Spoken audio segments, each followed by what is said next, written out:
You've heard the term 1,000 times, right? The alpha male.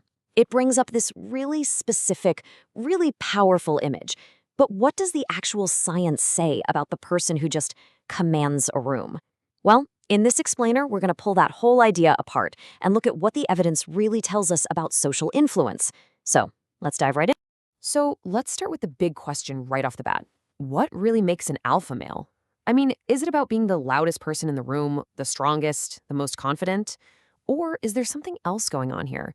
Something way more interesting? You know, in movies and on TV and pretty much all over social media, we get fed the same image. The alpha is this super dominant, aggressive guy who takes what he wants, no questions asked. It's a simple, powerful, and honestly, a very common caricature. But, and this is the cool part, when you actually look at the research, that simple picture just completely falls apart. The science of how we interact socially paints a much more complex and, frankly, fascinating picture. It's not about some fixed personality type. It's all about perception, context, and the signals we're all constantly sending and receiving. All right, so here's our game plan. First, we're going to tackle why the whole alpha label is basically a scientific myth. Then, we'll get into the real science of social status and discover the two main roads to influence: dominance and prestige. We'll look at the signals people use, and, this is key, how the group, the audience, is the one that really calls the shots. Then we'll wrap it all up with a practical guide to reading any room. Okay, so let's start with the problem itself. A lot of the work that forms the backbone of this explainer comes from Dr. Ronnie Rodas, who studies human behavior. And his research makes it super clear that the idea of an alpha male as some kind of fixed trait, it just doesn't hold up under the microscope. There are three big problems. The first is what researchers call conceptual confusion. Basically, a person's rank isn't a single thing. The top coder at your job may be a total beginner in a cooking class, right? Second, there's measurement drift. A cue that seems alpha, like taking up a lot of space, might look confident in a meeting, but it would look arrogant at a somber event. The meaning just completely changes depending on where you are. And finally, relationship spillover, which is a wild idea we'll get into more later. The alpha label just totally ignores how seeing a high-status person can make someone literally rethink their own partner. So, if the alpha label is broken, what should we be using instead? Well, this is where the science of social status comes in and gives us a way better, much more accurate way to understand what's actually happening in any social group. And this quote from the research gets to the absolute heart of it. Status isn't something you are, it's something you are given by the people around you. It's a social attribution. It completely depends on who's watching, what's happening, and where you are. So how do people get the group to grant them that status? Well, the research points to two totally different strategies people use to get to the top of the social ladder: dominance and prestige. And understanding the difference between these two is everything. Okay, so in one corner, you've got the dominance path. This whole strategy is built on fear. It uses intimidation and control to make people submit. Yeah, people might do what you say, but they also kind of want to get away from you. But in the other corner, you have the prestige path, which is the total opposite.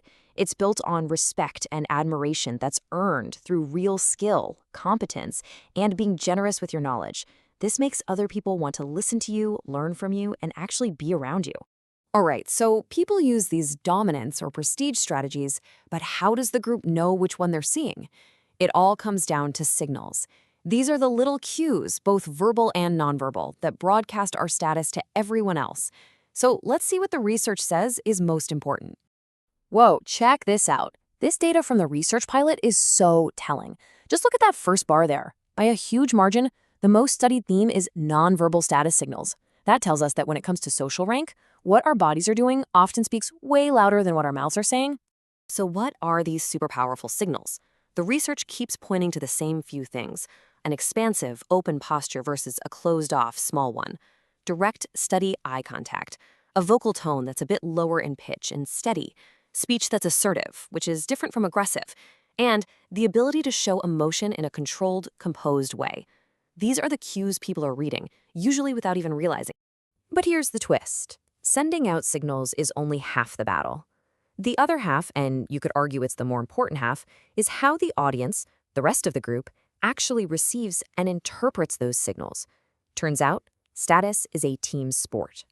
To get this, we need to talk about a classic idea called social comparison theory. All it really says is that we figure out our own worth by constantly sizing ourselves up against the people around us, right? You don't know if you're a fast runner in a vacuum. You find out by racing other people. It's the same thing with status. Who's seen as high status is always relative to who else is in the room. And this leads us right into something from relationship science called the investment model. It says that how committed you are to your partner depends on a few things: how happy you are, how much you've invested, and here's the kicker, the perceived quality of your alternatives. So here's how that actually plays out in 3 simple steps. First, someone sees another person in the room who's signaling high status, maybe through prestige cues like showing off a real skill. Second, they can't help it. They just naturally compare that person to their current partner. And third, if that new person, that alternative, seems way better on some level, their positive opinion of their own partner can actually take a hit. It's a direct result of that social comparison we were just talking about. Okay, so we've deconstructed the myth. We've looked at the science of status, signals, and social comparison. So what do we do with all this? Let's put it together into a practical toolkit. How can you actually use this stuff to get a better read on the social dynamics playing out around you? The research gives us this great 5-question checklist for reading the room. Next time you're in a group, just ask yourself these things. Is this person's influence based on fear or on genuine respect? Are their signals the real deal, like a skill that's hard to fake? Are people truly listening and agreeing with them, or are they just being polite? When someone challenges them, do they stay cool or do they freak out? And finally, is everyone looking at them just because, well, everyone else is looking at them? So, when you boil it all down, here's the main takeaway.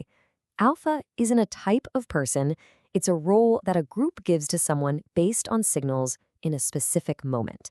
Status is a perception, it's not a permanent personality trait. And that leaves us with one last, pretty powerful question to think about. What signals are you broadcasting?